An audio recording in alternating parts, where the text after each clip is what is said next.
উঠিছো বাতৰি মাজলৈ ব্ৰহ্মপুত্ৰৰ বলিয়াবানে কালুৰ ধাৰণ কৰিছে জাগিৰোডত জাগিৰোড সমষ্টিৰ মায়ং ৰাজচক্ৰৰ অন্তৰ্গত প্ৰায় শতাধিক গাঁও এতিয়া পানীত বুৰ গৈছে এবুকু একাঠু পানী জীৱন সংগ্ৰাম চলাই গৈছে বহু পৰিয়ালে এমুঠি অন্ন এমুঠি বিশুদ্ধ খোৱা পানীৰ বাবে হাহাকাৰ কৰিবলগীয়া হৈছে বন্যাতয় খাদ্য সংকটে দেখা দিছে পোহনীয়া জীৱ-জন্তুৰ চৰকাৰী সা সুবিধাবোৰেও ঢুকি পোৱা নাই দুৰ্ভগীয়া বানাক্ৰান্তক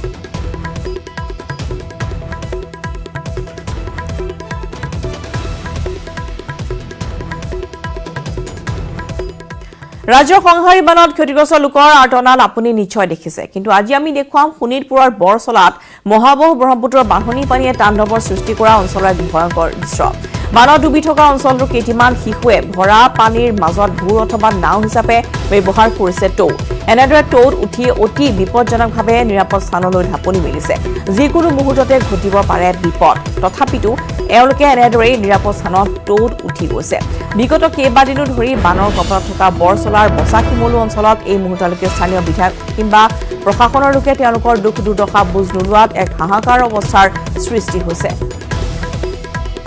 এনেদৰে বিপদসংকুল যাত্ৰা কৰিছে সকল শিশুৱে এয়া চাওক আমি দেখুৱাইছো দৃশ্য য'ত বানৰ মাজতে এনেদৰে একাংশ শিশুৱে টৌত উঠি ইপাৰ সিপাৰ হৈছে বিপদজনক যাত্ৰা এয়া পানীৰ সোঁতৰ মাজত প্ৰশাসনে বানাক্ৰান্তৰ খবৰ নোলোৱাৰ অভিযোগ উত্থাপন হৈছে নাৱৰ যি অভাৱ তাৰ বাবে টৌতে উঠি এনেদৰে ইপাৰ সিপাৰ হোৱা পৰিলক্ষিত হৈছে কেইটামান শিশুৱে এক ভয়ংকৰ দৃশ্য আমি দেখুৱাইছো এয়া দেখিবলৈ পোৱা গৈছে য'ত হাজাৰ হাজাৰ লোক ক্ষতিগ্ৰস্ত হৈছে কিন্তু বৰচলাত এনেদৰে ব্ৰহ্মপুত্ৰৰ বাঢ়নী পানীয়ে সৃষ্টি কৰা তাণ্ডৱৰ ফলত কেইটামান শিশুৱে ইপাৰ হৈছে এটা টৌৰ জৰিয়তে আগবাঢ়িছো মিছামাৰীৰ পৰা হৰেণ ভূমিজৰ ৰিপৰ্ট হয় নিশ্চয়কৈ ৰাজ্যৰ বিভিন্ন প্ৰান্তত এতিয়া বান পৰিস্থিতিয়ে ভয়াৱহ ৰূপ ধাৰণ কৰিছে শোণিতপুৰ জিলাৰ বৰচলা সমষ্টিটো বহুকেইখন গাঁও এতিয়া ব্ৰহ্মপুত্ৰৰ বানপানীৰ কবলত আৰু মই বৰ্তমান উপস্থিত আছোঁ বৰচলাৰ বছাখিমলু অঞ্চলত এই বছাখিমলু অঞ্চলতো প্ৰায় 8খনকৈ গাঁও ইতিমধ্যে ব্ৰহ্মপুত্ৰৰ বানৰ কবলত পৰিছে শ শ ঘৰ ইতিমধ্যে পানীৰ তলত আছে হাজাৰ হাজাৰ বিঘা যি খেতি কৃষিভূমি সেয়াও পানীৰ তলত আছে কিন্তু ইয়াৰ মাজতে মই এটা দৃশ্য দেখাব নোযোৱাইছোঁ কেমেৰা পাৰ্চনত বানপানীৰ মাজতে আচলতে এক ভয়ংকৰ দৃশ্য কণ কণ শিশুসকলে কেনেধৰণে টৌত আচলতে বানপানীত তেওঁলোকে দেখা গৈছে এয়া চাওক আচলতে এয়া হৈছে টৌ এই টৌৰ মাজত এই শিশুসকলে বানপানীত তেওঁলোকে এনেধৰণে আচলতে দেখা গৈছে এয়া ভয়ংকৰ দৃশ্য আমি দেখুৱাই আছোঁ ইয়াতে কেনেধৰণে আচলতে বহু পৰিয়ালৰ ঘৰ ইতিমধ্যে পানীৰ তলত আছে এয়া চাওক এয়া হৈছে বৰচলাৰ বছাখিমলু অঞ্চলৰ দৃশ্য এই বছাখিমলুত বহুকেইখন গাঁও ইতিমধ্যে ব্ৰহ্মপুত্ৰৰ বানপানীৰ কবলত পৰিছে হাজাৰ হাজাৰ কৃষিভূমি ব্ৰহ্মপুত্ৰৰ বানৰ কবলত পৰিছে মই কথা পাতিব চেষ্টা কৰিম ইয়াৰে স্থানীয় লোক আছে স্থানীয় লোকৰ সৈতে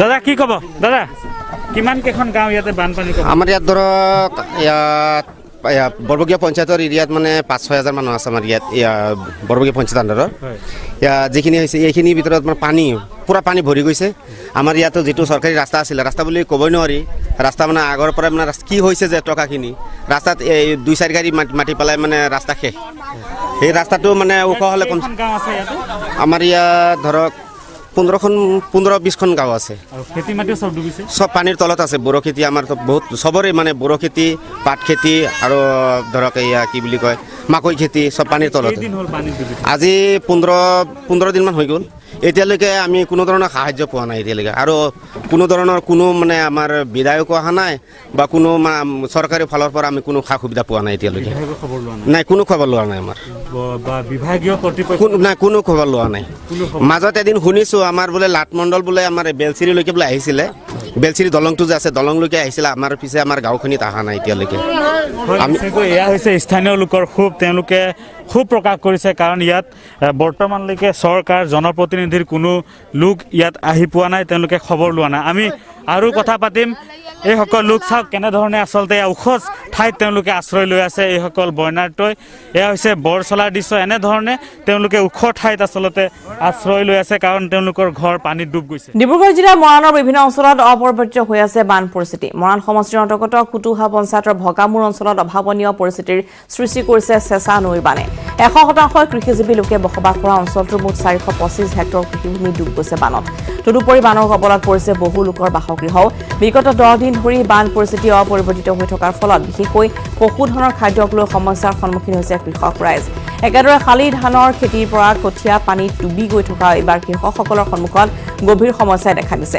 ভগামুৰ অঞ্চলত চেঁচা নৈৰ প্ৰায় 7 কিলোমিটাৰ দৈৰ্ঘ্য উন্মুক্ত হৈ থকাৰ ফলতে বছৰি অঞ্চলটোৰ ৰাইজে বানপানীৰ সন্মুখীন হৈ আহিছে। কৃষক ৰাইজক এই বান সমস্যাৰ পৰা সকাহ দিবৰ বাবে চেঁচা নৈৰ উন্মুক্ত অংশত মথাউৰি নিৰ্মাণৰ দাবী জনাইছে অঞ্চলটোৰ ৰাইজে। মৰাণৰ পৰা ঋষেশ্বৰ বৰুৱাৰ এক প্ৰতিবেদন। কৰোণাতংকৰ মাজতে আন এক অভাৱনীয় পৰিস্থিতিৰ সৃষ্টি কৰিছে আহাৰমহীয়া বানে আৰু ৰাজ্যৰ বিভিন্ন প্ৰান্তৰ লগতে মৰাণৰো বিভিন্ন অঞ্চলত এতিয়া আহাৰমহীয়া বানৰ কবলত ৰাইজ হাহাকাৰ কৰিবলগীয়া হৈছে। আৰু মই বৰ্তমান আছো মৰাণৰ ভগামুৰ অঞ্চলৰ প্ৰায় 425 হেক্টৰ কৃষিভূমি এতিয়া পানীৰ তলত জলমগ্ন হৈ আছে। কেমেৰা পাৰ্চন পুনাই দেখাইছে সমগ্ৰ দৃশ্য। এনেধৰণে ভগামুৰ অঞ্চলৰ প্ৰায় 425 হেক্টৰ কৃষিভূমি এতিয়া পানীৰ তলত। ৰাইজো হাহাকাৰ অৱস্থাৰ মাজত থাকিবলগীয়া হৈছে।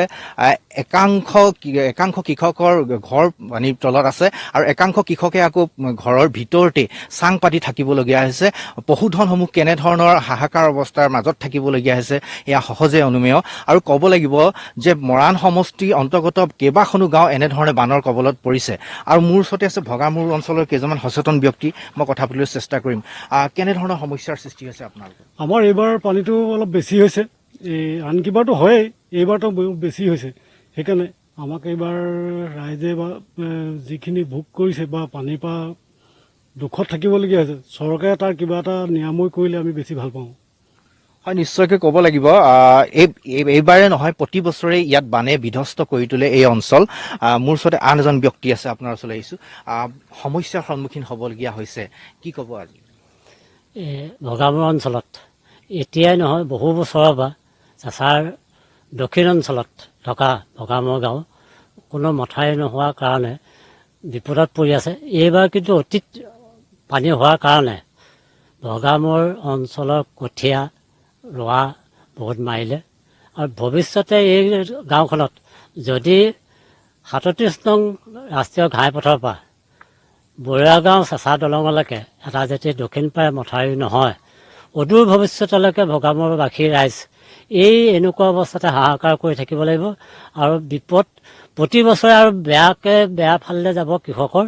সেইটোকে মই ৰাইজৰ চৰকাৰক জনাইছোঁ যে অতি শীঘ্ৰে 37 নং ৰাষ্ট্ৰীয় ঘাইপথৰ পৰা লেজাই দলং ঘাটলৈকে এটা দক্ষিণ পাৰে চেঁচাৰ কাষত ৰিং বান্ধ দিবৰ কাৰণে বিভাগীয় কৰ্তৃপক্ষক অনুৰোধ জনাইছোঁ।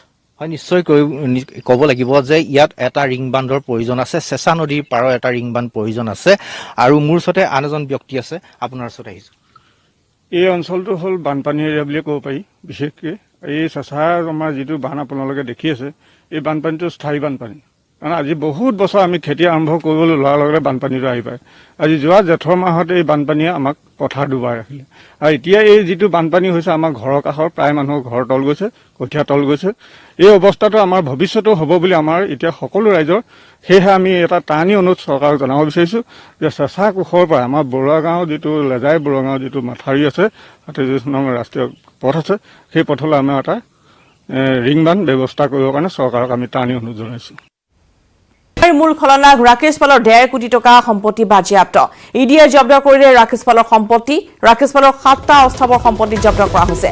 চিল কৰি দিয়া হ'ল গুৱাহাটীৰ গুৰুত্বপূৰ্ণ অঞ্চলৰ দুটাকৈ ফ্লেট। ভঙাগড়ত থকা ব্যৱসায়িক প্ৰতিষ্ঠানখনো বাজেয়াপ্ত। ইডিয়ে জব্দ কৰিছে নগদ 10 লাখ টকা। পুনৰ জনাওঁ যে এপিএছচি কেলেংকাৰীৰ মূল খলনায়ক ৰাকেশ পালৰ ইতিমধ্যে সম্পত্তি 1.5 কোটি টকা সম্পত্তি বাজেয়াপ্ত কৰা হৈছে। এনফৰ্চমেণ্ট ডিৰেক্টৰেটে চলাইছিল অভিযান আৰু য'ত ৰাকেশ পালৰ এইসমূহ সম্পত্তি জব্দ কৰা হৈছে। 7টাকৈ অস্থাৱৰ সম্পত্তি জব্দ কৰা হৈছে। চিল কৰি দিয়া হৈছে গুৱাহাটীৰ অতিকৈ গুৰুত্বপূৰ্ণ অঞ্চলত থকা দুটাকৈ ফ্লেট। ভঙাগড়ত থকা ব্যৱসায়িক প্ৰতিষ্ঠানখনো বাজেয়াপ্ত। ইডিয়ে জব্দ কৰিছে নগদ 10 লাখ টকা। আগবঢ়াইছো। এই সন্দৰ্ভত ভাস্কৰজ্যোতি হাজৰিকাৰ এক ৰিপৰ্ট। পুনৰ আচলতে ৰাকেশ পালৰ প্ৰসংগই আচলতে আকৌ ৰাজ্যৰ কঁপাই তুলিছে আৰু ইতিমধ্যে এনফৰ্চমেণ্ট ডিৰেক্টৰে ৰাকেশ পালৰ যি সম্পত্তি সেই সম্পত্তি আচলতে বাজেয়াপ্ত কৰিছে আৰু এই মুহূৰ্তত আমি আছোঁ শক্তিগড় ভঙাগড় শক্তিগড়ৰ ৰাকেশ পালৰ যিটো এটা এপাৰ্টমেণ্ট আছে তাত আছোঁ আৰু ইতিমধ্যে APSCৰ যি কেলেংকাৰী নায়ক ৰাকেশ পালৰ যি টকাৰ যি সম্পত্তি সেয়া ইতিমধ্যে বাজেয়াপ্ত কৰিছে এনফৰ্চমেণ্ট ডিৰেক্টৰে। শ্ৰীনগৰৰ শক্তিগড় থকা এইটো ফ্লেট আৰু ভঙাগড়ত থকা বাণিজ্যিক ফ্লেট বাজেয়াপ্ত কৰিলে। লগতে ৰাকেশ পালৰ ঘৰৰ পৰা ইতিমধ্যে 10 লাখ টকা বাজেয়াপ্ত কৰে ইডিয়ে। APSC কেলেংকাৰী তদন্তৰ পোহৰলৈ আহিছিল ৰাকেশ পালৰ মানি লণ্ডাৰিঙৰ তথ্য। তাৰপিছতে ৰাকেশ পালৰ বিৰুদ্ধে ৰুজু কৰিছিল ইডিয়ে গোচৰ আৰু তথ্য প্ৰমাণ হৈছিল ৰাকেশ পালে মানি লণ্ডাৰিং কৰাৰ লগতে ইডিয়ে আজি ৰাকেশ পালৰ 1,40,00,000 টকাৰ স্থাৱৰ আৰু অস্থাৰ সম্পত্তি আচলতে বাজেয়াপ্ত কৰা বুলি আমি জানিবলৈ পাইছোঁ। আৰু এই মুহূৰ্তত যিহেতু আমি সেই শক্তিগড় সেই ঘৰটোত আছোঁ আৰু এই ৰাকেশ পালৰ যি প্ৰসংগ সেই প্ৰসংগই পুনৰবাৰ আচলতে ৰাজ্য কঁপাই তুলিলে, কাৰণ পুনৰবাৰ প্ৰমাণ হ'ল যে ৰাকেশ পালে কেনেদৰে আচলতে মানি লণ্ডাৰিং কৰিছিল আৰু সেয়া সকলো আচলতে ইডি যি তদন্ত সেই ইডি যি শেহতীয়া তদন্ত সেই শেহতীয়া তদন্তত আচলতে এই সকলো তথ্য পোহৰলৈ এক ৰেচন কাৰ্ডৰ ব্যৱস্থা। এই ঘোষণা প্ৰধানমন্ত্ৰী নৰেন্দ্ৰ মোদীৰ। 80 কোটি লোকলৈ বিনামূলীয়া ৰেচন, নৱেম্বৰ মাহলৈ লাভ কৰিব বিনামূলীয়া ৰেচন। পৰিয়ালৰ প্ৰতিজনে পাব 5 কেজিকৈ চাউল অথবা ঘেঁহু। মাহে 1 কেজিকৈ প্ৰদান কৰা হ'ব দাইল। এই আঁচনিৰ বাবে ব্যয় কৰিব 90,000 কোটি টকা। দুখীয়া লোকৰ সকাহ দিয়াৰ বাবে কেন্দ্ৰৰ এই অভিলাষী আঁচনি। मेरी आप सभी देशवासियों से प्रार्थना है कि ऐसे समय अपना ध्यान रखिए। साथियों, ये बात सही है कि अगर कोरोना से होने वाली मृत्यु दर को देखें तो दुनिया के अनेक देशों की तुलना में भारत संभली हुई स्थिति में है। समय पर किए गए लॉकडाउन और अन्य फैसलों ने भारत में लाखों लोगों का जीवन बचाया है। इस पर सरकार 50,000 करोड़ रुपए खर्च कर रही है। प्रति परिवार हर महीने 1 किलो दाल भी मुफ्त दी गई। यानी एक तरह से देखें तो अमेरिका की कुल जनसंख्या से 2.5 गुना अधिक लोगों को, ब्रिटेन की जनसंख्या से 12 गुना अधिक लोगों को और यूरोपियन यूनियन की आबादी से लगभग 2 गुने से ज्यादा लोगों को हमारी सरकार ने मुफ्त अनाज दिया है कि प्रधानमंत्री गरीब कल्याण अन्न योजना का विस्तार अब दिवाली और छठ पूजा तक यानी नवंबर महीने के आखिर तक कर दिया जाएगा। यानी 80 करोड़ लोगों को मुफ्त अनाज देने वाली ये योजना अब जुलाई, अगस्त, सितंबर, अक्टूबर, नवंबर में भी लागू रहेगी। अब पूरे भारत के लिए एक राशन कार्ड की व्यवस्था भी हो रही है। यानी एक राष्ट्र एक ration card, 1 nation 1 ration card. इसका सबसे बड़ा लाभ उन गरीब साथियों को मिलेगा जो रोजगार या दूसरी आवश्यकताओं के लिए अपना गांव छोड़कर के कहीं और जाते हैं। ভাৰততো ভয়ংকৰভাৱে বৃদ্ধি পাইছে কৰোনা আক্ৰান্তৰ সংখ্যা। 5,85,493 জন কৰোনাত আক্ৰান্ত হৈছে। বৰ্তমানলৈ কৰোনাই প্ৰাণ কাঢ়িছে 17,400 জনৰ। বিগত 24 ঘণ্টাতে 507 জন লোকৰ মৃত্যু হৈছে। এদিনত 18,653 জন লোক আক্ৰান্ত হৈছে কৰোনাত। জনাও যে ভাৰতত ভয়ংকৰ ৰূপত বৃদ্ধি পাইছে কৰোনা আক্ৰান্তৰ সংখ্যা 5,85,493 জন কৰোনাত আক্ৰান্ত হৈছে আৰু বৰ্তমানলৈ কৰোনাই প্ৰাণ কাঢ়িছে 17,400 জনৰ বিগত 24 ঘণ্টাতে 507 জন লোকৰ মৃত্যু হৈছে এদিনত 18,653 জন লোক আক্ৰান্ত কৰোনা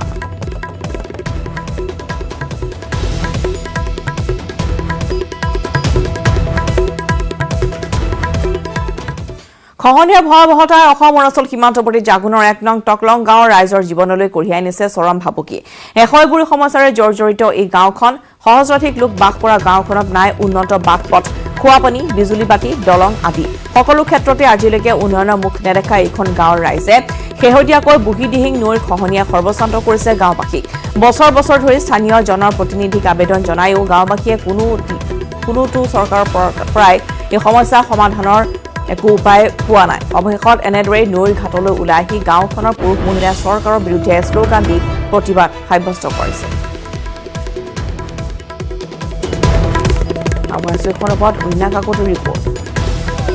মুখলধাৰ বৰষুণৰ ফলত সমগ্ৰ অঞ্চল এতিয়া জলমগ্ন হৈ পৰিছে মাৰ্ঘেৰিটা যি বুঢ়ীদিহিং নদীৰ যি গৰাখহনীয়াই বাৰুকৈ ইয়াত বহুতো সমস্যাৰ সন্মুখীন কৰিছে ইয়াত যিসকল গাঁৱৰ স্থানীয় বাসিন্দা দেখা গৈছে কেনেদৰে ইয়াৰ স্থানীয় লোকসকলে এনেদৰে আজি বছৰ বছৰ ধৰি এই সমস্যাত জৰ্জৰিত হৈ তেনেদৰে জীৱন কটাবলগীয়া হৈছে আগতকৈ যি গৰাখহনীয়া বেছি বৃদ্ধি পাবলৈ ধৰিছে আৰু সমগ্ৰ অঞ্চল দেখা যায় যিহেতু তেওঁলোকে আজি কেৱল গৰাখহনীয়া সমস্যা বুলিয়ে নহয় এশয়গুৰি সমস্যাৰ মাজত তেওঁলোকে জীৱন যাপন কৰি আছে আমাৰ ইয়াৰ এজন স্থানীয় ব্যক্তি আছে আমি তেওঁৰ পৰা জানিব চেষ্টা কৰিম কি ক'ব আপোনালোকৰ যিহেতু গৰাখহনীয়া সমস্যাত ভুগি আছে আজিলৈকে এই গৰাখহনীয়াটো আমাৰ কোনো নতুন নহয় আমি প্ৰায় আমাৰ 15-16 বছৰ পৰাই আমি দেখি আহিছোঁ চৰকাৰক আগৰ আমাৰ জেনেৰেশ্যনবিলাকে বহুতো এই কাকতি মিনতি কৰিছিলে দৰখাস্ত আদি প্ৰশাসন চৰকাৰৰ ঘৰত দিছিলেগৈ চৰকাৰৰ কোনো সহায় নাই এই বছৰ আমি 2020 চনত আমাৰ যিটো সময়ত নেকি আমাৰ লকডাউন চলি আছিলে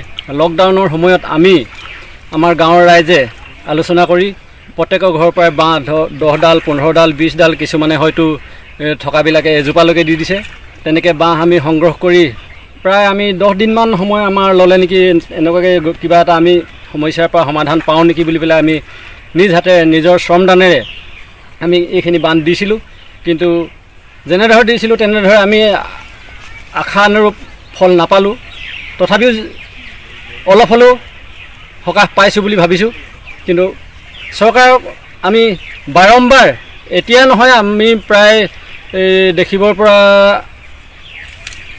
চৰকাৰৰ ওচৰত দৰখাস্ত দিয়া কিজানি হিচাপ কৰিবই নোৱাৰি ইমানখিনি দৰখাস্ত দিয়া হ'ল একো চৰকাৰে কাণ সাৰ নেপাতে ইয়াত আমাৰ আগৰ কংগ্ৰেছী বিধায়ক কুল বাহাদুৰ দিনৰ পৰা আমাৰ এই বুঢ়ীদিহিং নদীৰ গৰাখহনীয়া চলি আছে এটাই কথা আছে আমি বাৰম্বাৰ ভাস্কৰ শৰ্মা দেৱৰ ওচৰত গৈ নিজ হাতে দৰখাস্ত দিছোঁ তথাপিও মানে আশ্বাস এটা দিলে আৰু হয়তো 2 এদিনতে আমি গৈ আছোঁ আপোনালোকৰ সমস্যা সমাধানৰ ক্ষেত্ৰত আমি কিবা এটা আলোচনা কৰিম এনেকৈ বুলি কিন্তু কোনো ফলৱতী নহ'ল আহি যোৱা বছৰ এনেকুৱা দিনতে আহি মধুপুৰ 3 নং মধুপুৰলৈ আহিছিলে তাত আহি নিজে তাতো আমি লগ কৰিছোঁ তাতো একো ফলৱতী নাপালোঁ কিন্তু আমাৰ ৰাইজে বহুত অপেক্ষাৰে ৰখি থাকে এতিয়া যিবিলাক কাম কৰা মানুহ তেওঁলোকে আশাৰে ৰখি থাকে হয়তো আহিব আমি লগ পাম এনেকুৱা এটা আশা কৰি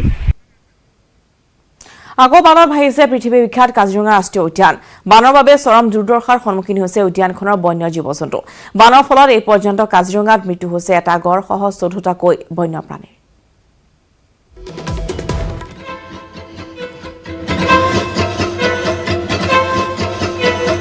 কলৈ যাব কি কৰিব প্ৰাণৰ মমতাত হাহাকাৰ কাজিৰঙাৰ বন্যপ্ৰাণীৰ আকৌ বানত উপঙিছে কাজিৰঙা বানত অসহায় হৈ পৰিছে অসম গৌৰৱ এশিঙীয়া গড় নিৰুপায় দিশহাৰা কাজিৰঙাৰ হস্তিকুল বান বিধ্বস্ত কাজিৰঙাৰ পৰা নিউজ 18 অসম নৰ্থ ইষ্টৰ গ্ৰাউণ্ড জিৰ' ৰিপৰ্ট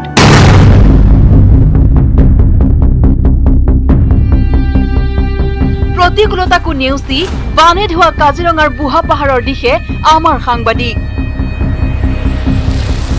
কাজিৰঙা ৰাষ্ট্ৰীয় উদ্যানৰ বিশাল তৃণভূমি এলেকাত এতিয়া সাগৰ সদৃশ পৰিৱেশ চৌদিশে কেৱল পানী আৰু পানী পানীৰ মাজত সাঁতুৰি নাদুৰি প্ৰাণ ৰক্ষাৰ চেষ্টা অসহায় বন্য জীৱ-জন্তুৰ বানত আক্ৰান্ত বন্যপ্ৰাণীসমূহে পানীৰ মাজত কৰবাত অকণমান ওখ ঠাই পালেই খন্তেক সময়ৰ বাবে জিৰণি লৈ নিৰাপদ আশ্ৰয় সন্ধানত পুনৰ আৰম্ভ কৰে যাত্ৰা এয়াই এতিয়া পৃথিৱী বিখ্যাত কাজিৰঙাৰ চৰম দুৰ্দশাগ্ৰস্ত বন্যপ্ৰাণীৰ কৰুণ বাস্তৱ প্ৰলয়ংকাৰী বানৰ বাবে আৰক্ষী আৰু বন বিভাগে যান বাহনৰ গতি নিয়ন্ত্ৰণৰ বাবে কঠোৰ ব্যৱস্থা লোৱাৰ পাছতো বিগত 2টা দিনত তীব্ৰবেগী যান বাহনৰ খুন্দাত নিহত হৈছে 13টাকৈ পহু বানত মৃত্যু ঘটিছে এটা গড়ৰ ইতিমধ্যে আইন অমান্য কৰা 300খন যান বাহনৰ গৰাকীৰ বিৰুদ্ধে বন বিভাগে গ্ৰহণ কৰিছে আইনগত ব্যৱস্থা ৰিভাৰ পেট্ৰলিং চলি আছে আৰু ৰাষ্ট্ৰীয় পথৰ ওপৰত চলা গাড়ীসমূহৰ গতিবিলাক আমি নিয়ন্ত্ৰণ কৰিবৰ কাৰণে তেখেতসকলক আমি আহ্বান জনাইছোঁ আমি টাইম কাৰ্ড ইছ্যু কৰিছোঁ যাতে এই পথছোৱা ৰাষ্ট্ৰীয় উদ্যানৰ নেশ্যনেল হাইৱে দাঁতিত ৰাষ্ট্ৰীয় উদ্যানৰ মাজেৰে যোৱা নেশ্যনেল হাইৱে পথছোৱা অতিক্ৰম কৰোঁতে তেখেতসকলে 40 কিলোমিটাৰ বেগৰ তলত গাড়ী যাতে চলায় সেইবাবে আমি সকলো বনকৰ্মীয়ে বিভিন্ন স্থানত আপোনাৰ গেট বহুৱাইছোঁ গেট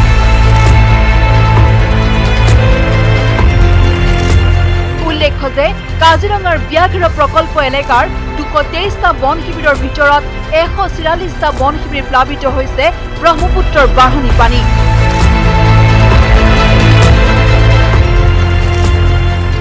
ইতিমধ্যে ৰাষ্ট্ৰীয় উদ্যানখনৰ 70%ৰো অধিক এলেকা জলমগ্ন হৈ পৰাত নাজল নাথল অৱস্থাৰ সৃষ্টি হৈছে সৰু বৰ সকলো বন্যপ্ৰাণীৰ কাজিৰঙাৰ পৰা বিতুপন বৰা আৰু কলিয়াবৰৰ পৰা দিবাকৰ দাসৰ report news 18 Assam north east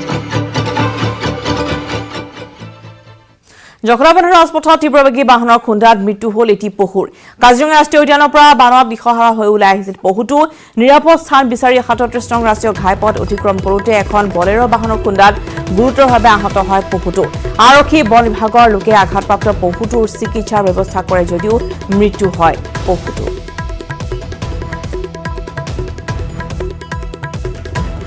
জখলাবন্ধাত বাহনৰ খুন্দাত পহুৰ মৃত্যু হোৱাৰ ঘটনাই ইতিমধ্যে বানৰ বাবে কাজিৰঙাৰ পৰা ওলাই আহিছিলে পহুটো আৰু ইতিমধ্যে জখলাবন্ধাৰ 37 নং ৰাষ্ট্ৰীয় ঘাইপথত তীব্ৰ বাহনৰ খুন্দাত মৃত্যু হৈছে পহুটো সময় হৈছে মুহূৰ্তৰ পৰা বিদায় লোৱাৰ নমস্কাৰ